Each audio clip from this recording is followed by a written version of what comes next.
just finished playing Stalker Shadow of Chernobyl, and to be honest, I did not plan on making this video. But anyways, here it is.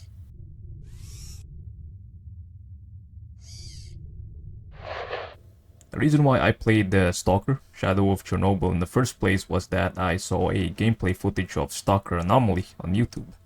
And it struck me as a game that I would probably enjoy playing, but I couldn't really play it unless I also played its previous games. And so I did a little digging and saw that there indeed was a trilogy, which was Stalker Shadow of Chernobyl, Stalker Clear Sky, and Stalker Call of Pripyat. So you know what, I decided I might as well play the entirety of the trilogy, starting with Shadow of Chernobyl.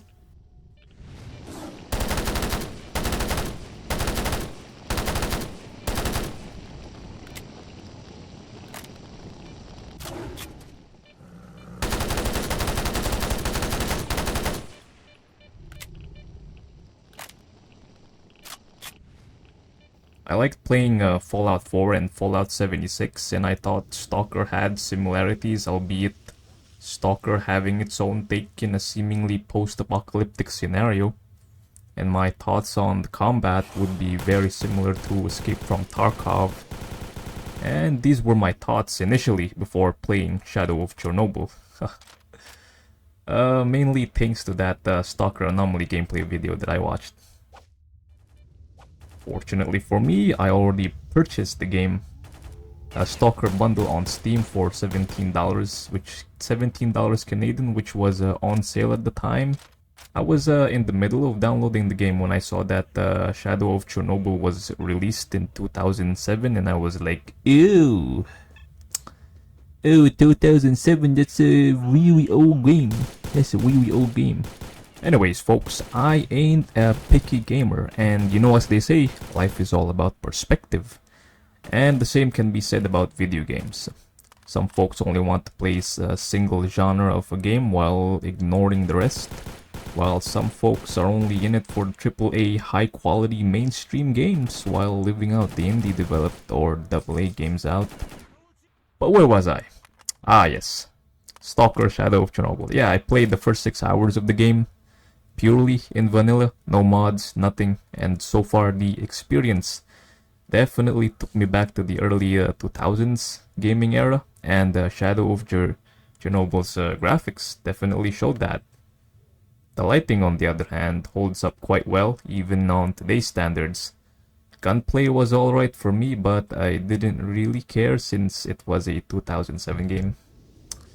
The game felt open world enough, though, still separated by different hub areas. The starting area is called the Cordon, where players mostly do their first tasks. The game also favors exploration by placing stashes containing loot. Now, the different areas may seem static at first, but as you progress through the main story, you will notice when returning to previous areas that some things will change. Like in the starting zone, more stalkers will appear and more stashes will be revealed as well. It was recommended that the game be played on master difficulty to give it some sort of a realism.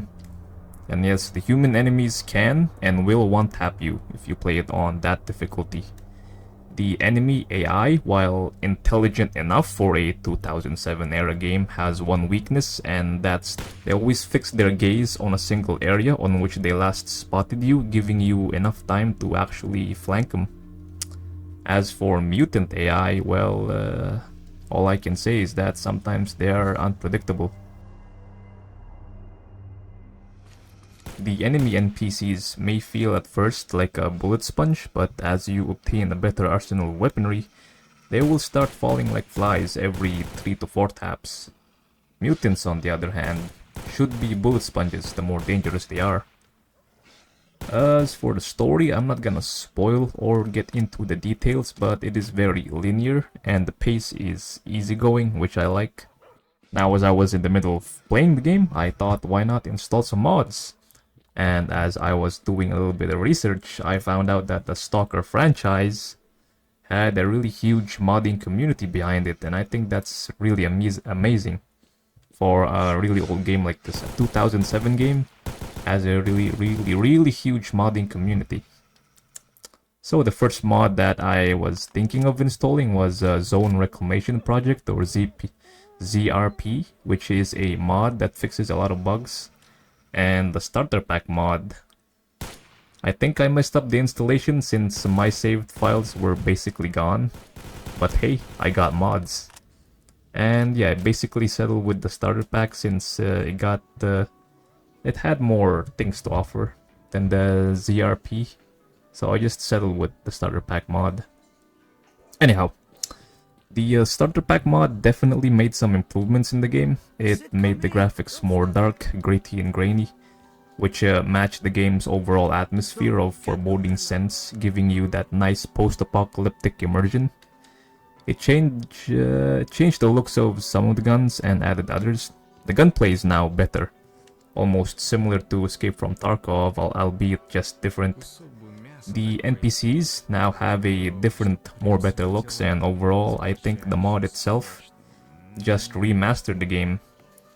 When installing mods, just make sure to save a copy of your save file so that you don't want to mess up your previous saves, cause I lost 6 hours of gameplay thanks to that.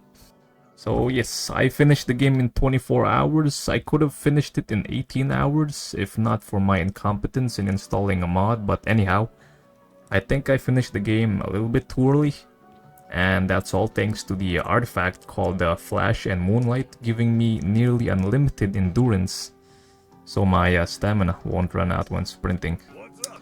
Overall, I think Stalker Shadow of Chernobyl is an underrated game, and I think it has some really great ideas behind it, and I'm quite happy that I can still find a game this old and still enjoy it.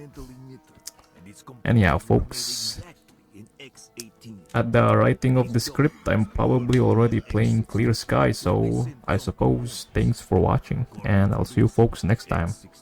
Ciao.